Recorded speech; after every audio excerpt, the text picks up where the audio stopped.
हजरत इब्राहीम अलैहिस्सलाम अपने परिवार के साथ फिलिस्तीन आए तो उन्होंने वहां घर बनाए और वहीं बस गए।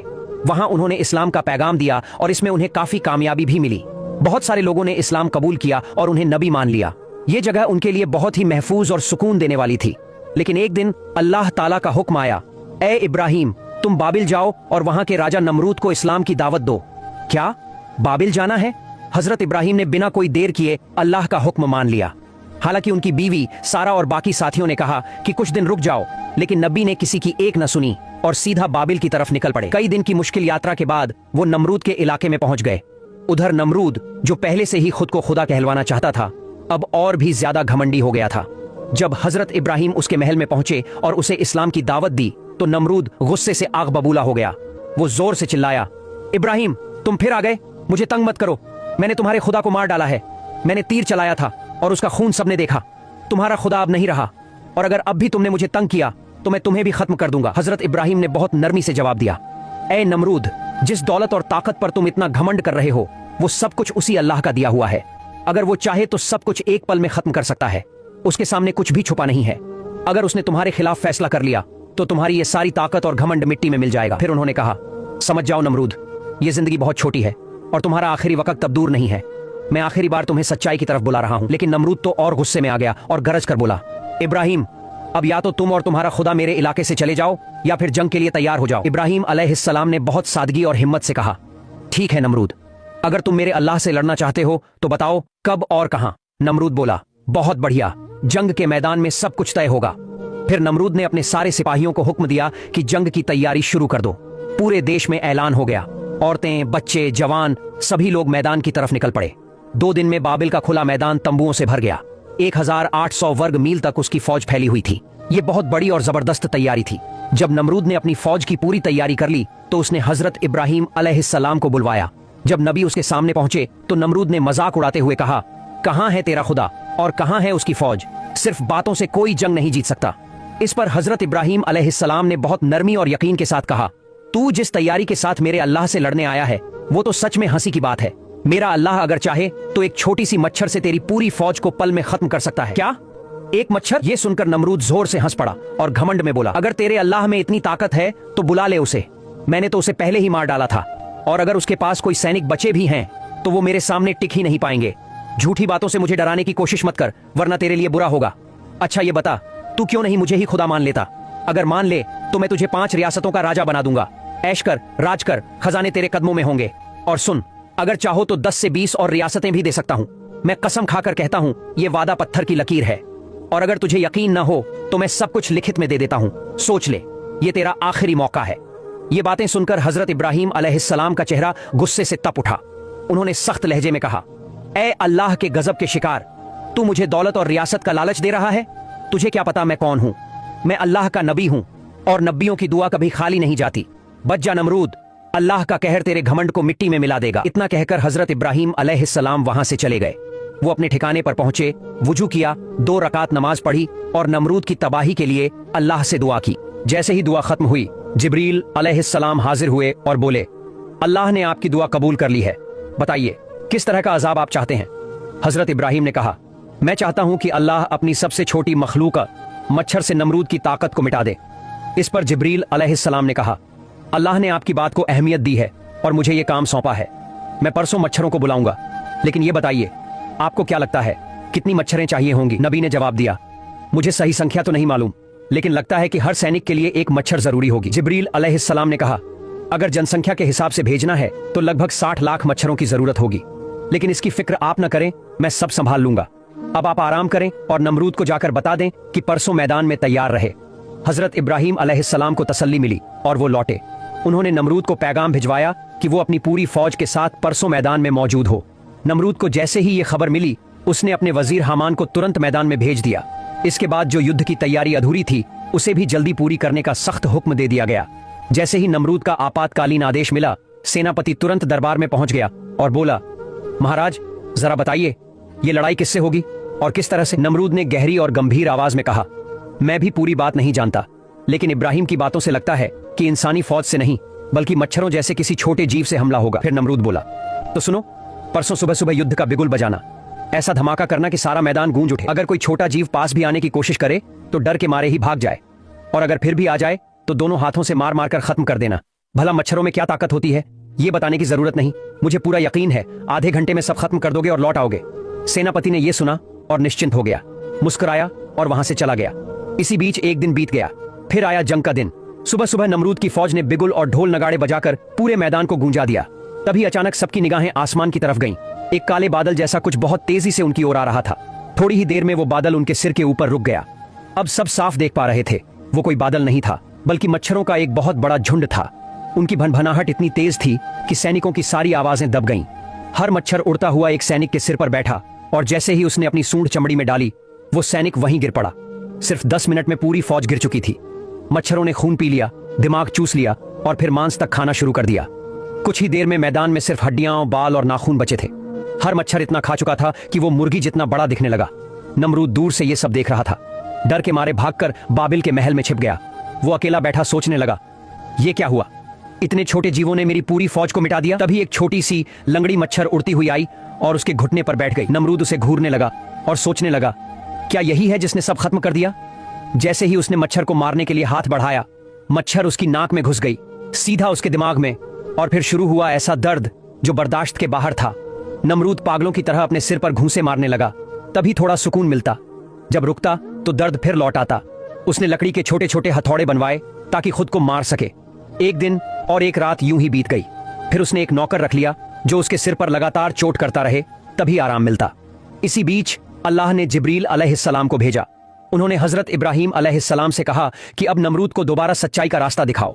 नबी उसके पास पहुंचे और बोले, अब तो समझ आया, एक खुदा की ताकत देख ली तूने, अब भी वक्त है, शिर्क छोड़ दे और सिर्फ एक अल्लाह को अपना रब मान ले। हजरत इब्राहीम अलैहिस्सलाम ने आखिरी बार नमरूद से कहा, एक बार कलमा पढ़ लो, मैं तुम्हारी आखिरत की निजात, छुटकारे की जिम्मेदारी ले लूंगा। लेकिन नमरूद ने घमंड से कहा, तुम कोई आम इंसान नहीं लगते, जरूर कोई बड़ा जादूगर हो। मैं तुम्हारे इस जादू के आगे झुकने वाला नहीं हूं। जाओ, तुम अपने खुदा के साथ रहो, मुझे दुनिया का खुदा बने रहने दो। ये सुनकर हजरत इब्राहीम अलैहिस्सलाम ने गहरी नजर से उसे देखा और गंभीर लहजे में बोले, अगर अब भी तुम अल्लाह को नहीं मानते तो याद रखो, तुम्हारी मौत अल्लाह के गजब से ही होगी और फिर आखिरत में बहुत सख्त सजा मिलेगी। तुम्हारा ये शाही रुतबा भी बिखर जाएगा और यहाँ किसी और का राज चलेगा। नमरूद ने हंसते हुए कहा, मेरे साथ जो भी हो, तुम क्यों परेशान हो रहे हो? एक तुम अपनी फिक्र करो, तुम्हारे साथ भी कुछ अच्छा नहीं होने वाला। हजरत इब्राहीम अलैहिस्सलाम ये सुनकर दुखी मन से लौट आए। उसी वक्त जिब्रील अलैहिस्सलाम आए और बोले, ऐ अल्लाह के प्यारे नबी, आप दुखी मत हो, आपका काम था उसे आखिरी बार सच का रास्ता दिखाना, वो आपने कर दिया। कुछ लोग ऐसे होते हैं जिनके दिलों पर अल्लाह ने मुहर लगा दी होती है। नमरूद भी उन्हीं में से एक है। अब उसकी जिंदगी ज्यादा दिनों की नहीं रही। ये सुनकर हजरत इब्राहीम अलैहिस्सलाम का दिल हल्का हुआ। उधर नमरूद की हालत दिन ब दिन खराब होती गई। उसके सिर पर लगातार हथौड़े से चोट दी जाती थी। अब एक नहीं, कई कर्मचारी बारी बारी से 8-8 घंटे उसकी ड्यूटी कर रहे थे। राज्य में अफरा तफरी मच चुकी थी। कुछ इलाके आजाद हो गए थे। दरबार के लोग भी अब नमरूद को तवज्जो नहीं दे रहे थे। हर कोई अपनी मर्जी कर रहा था। कुछ लोग तो खजाना लेकर भाग गए। जो सैनिक मारे गए थे उनके घर वाले गुस्से में दरबार पहुंचते। उनकी माएं, बहनें और बीवियां हर रोज इंसाफ और मुआवजे की मांग करती। इधर नमरूद अंदर से टूट चुका था। उसका शरीर भी कमजोर हो गया था और दिमाग भी। उसे चीजें याद नहीं रहती थीं। गुस्सा बढ़ गया था। अब उसमें सहन करने की ताकत ही नहीं बची थी। उसके अपने लोग भी अब उसे छोड़ने लगे थे। देखभाल में भी लापरवाही होने लगी थी। एक दिन जब सिर पर हथौड़ा मारने वाला कर्मचारी थोड़ी देर को बाहर गया तो नमरूद गुस्से में पागल हो गया। जब कर्मचारी वापस आया तो नमरूद ने उसे जूतों से पीट दिया। कर्मचारी को बहुत बुरा लगा। उसने मन ही मन बदला लेने की ठान ली। फिर एक रात जब उसी की ड्यूटी थी, उसने बहुत जोर से लकड़ी का हथौड़ा नमरूद के सिर पर दे मारा। उस चोट से नमरूद की खोपड़ी फट। में लोग जा रहे होंगे और इधर मुजरिम खड़े होंगे, जहन्नम वाले खड़े होंगे, तो जन्नत में लोग जा रहे होंगे। तो जहन्नम की सफों में से एक आदमी कहेगा, भाई साहब, एक जन्नत होगा, भाई साहब, तो खड़ा हो जाएगा। आपने मुझे पहचाना? कहेगा नहीं। कहा, मैंने दुनिया में आपको वजू की जरूरत थी तो मैंने आपको वजू का पानी दिया था। या यूं आता है, मैंने आपको प्यास थी, मैंने आपको पानी पिलाया था, याद आया? का हाँ याद आया। का देखो मेरी जहन्नम का फैसला हो गया है, मेरी सिफारिश तो कर दो।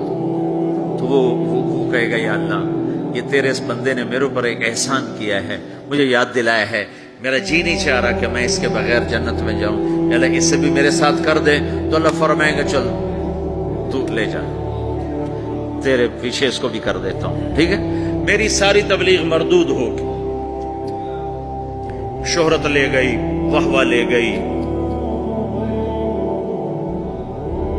منبر پہ بیٹھنے والا یہ نہیں کہہ سکتا کہ میں اللہ کے لیے کہہ رہا ہوں۔ میں تمہارے بارے میں قسم کھا سکتا ہوں کہ تم سب اللہ کو راضی کرنے کے لیے آئے بیٹھے ہو، میں اپنے بارے میں نہیں کہہ سکتا کہ میں اللہ کے لیے تم سے بات کر رہا ہوں۔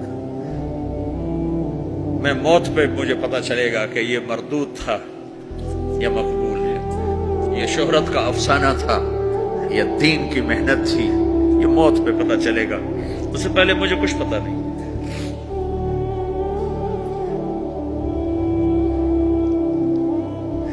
ایک بڑے آدمی تھے یوسف بن حسین، بغداد میں بہت بڑے محدث، مفسر، خطیب۔ جب ان کا انتقال ہونے لگا، بڑی شہرت پائی، تو انہوں نے کہا یا اللہ، ایک میرے پاس خیانت ہے، ایک میرے پاس دیانت ہے۔ تیرے ساتھ میں نے ہمیشہ خیانت کی، تیرے بندوں کے ساتھ ہمیشہ امانت سے کام لیا، تیری بات کو صحیح پہنچایا، غلط نہیں پہنچایا یا اللہ، لیکن تیرے ساتھ میرا معاملہ غلط رہا، میں تیرے سے بددیانتی کرتا رہا یا اللہ، میری دیانت کے بدلے میری خیانت کو معاف کر۔ یہ کہتے کہتے ان کا انتقال ہو گیا۔ تو خواب میں اپنے کسی دوست کو ملے تو انہوں نے پوچھا آپ کے ساتھ کیا ہوا؟ تو کہ اللہ نے مجھے اپنے سامنے کھڑا کیا اور کہا یوسف، تیری بات نے مجھے خوش کر دیا، جا اسی کے طفیل تجھے معاف کیا۔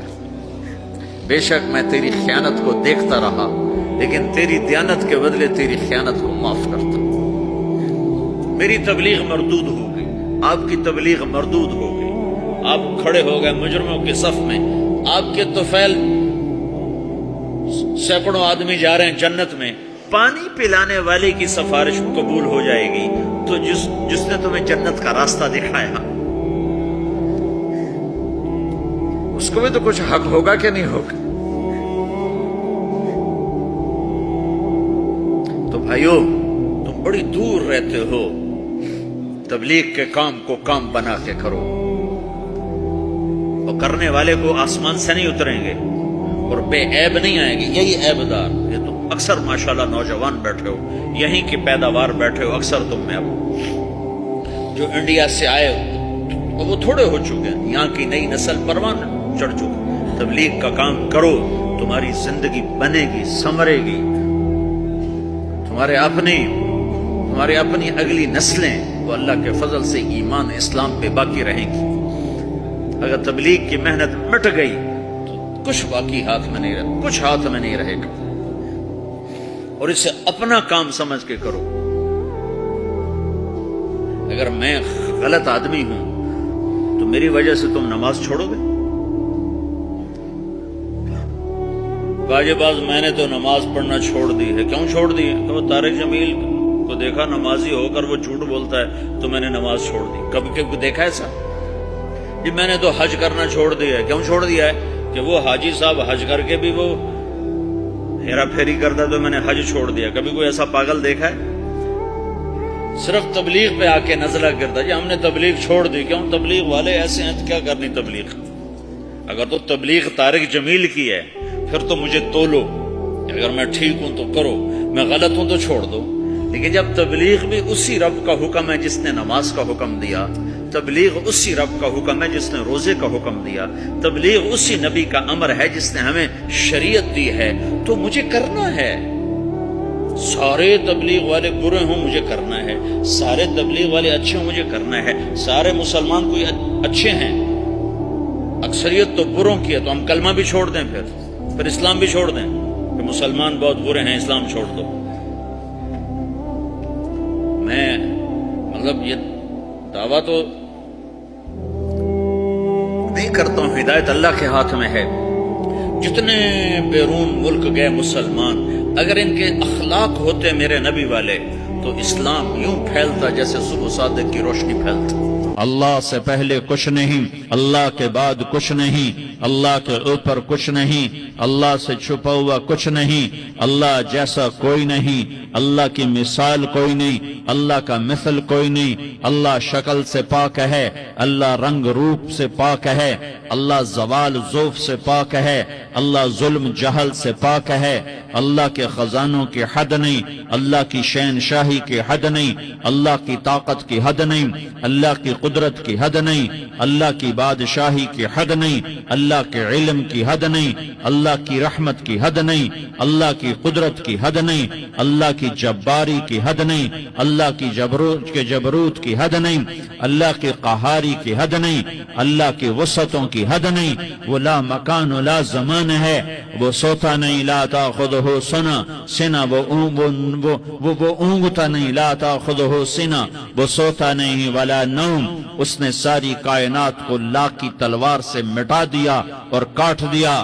جو کچھ مشرق میں لا الہ مشرق والوں سے نہیں ہوتا الا اللہ، اللہ سے ہوتا ہے، لا الہ مغرب والوں سے نہیں ہوتا الا اللہ، اللہ سے ہوتا ہے، لا الہ شمال والوں سے نہیں ہوتا الا اللہ، اللہ کرتا ہے، لا الہ جنوب والوں سے کچھ نہیں ہوتا الا اللہ، اللہ کرتا ہے، فرشتوں سے کچھ نہیں ہوتا، لا الہ الا اللہ، اللہ ہی سب کچھ کرتا ہے، لا الہ جبریل کی نفی، لا الہ میکائیل کی نفی، لا الہ اسرائیل کی نفی، لا الہ اسرافیل کی نفی، لا الہ کائنات کی نفی، لا الہ کل کائنات کی نفی، لا الہ آسمانوں کی نفی، لا الہ زمینوں کی نفی، لا الہ مشرق اور مغرب کی نفی، لا الہ آگ پانی ہوا مٹی کی نفی۔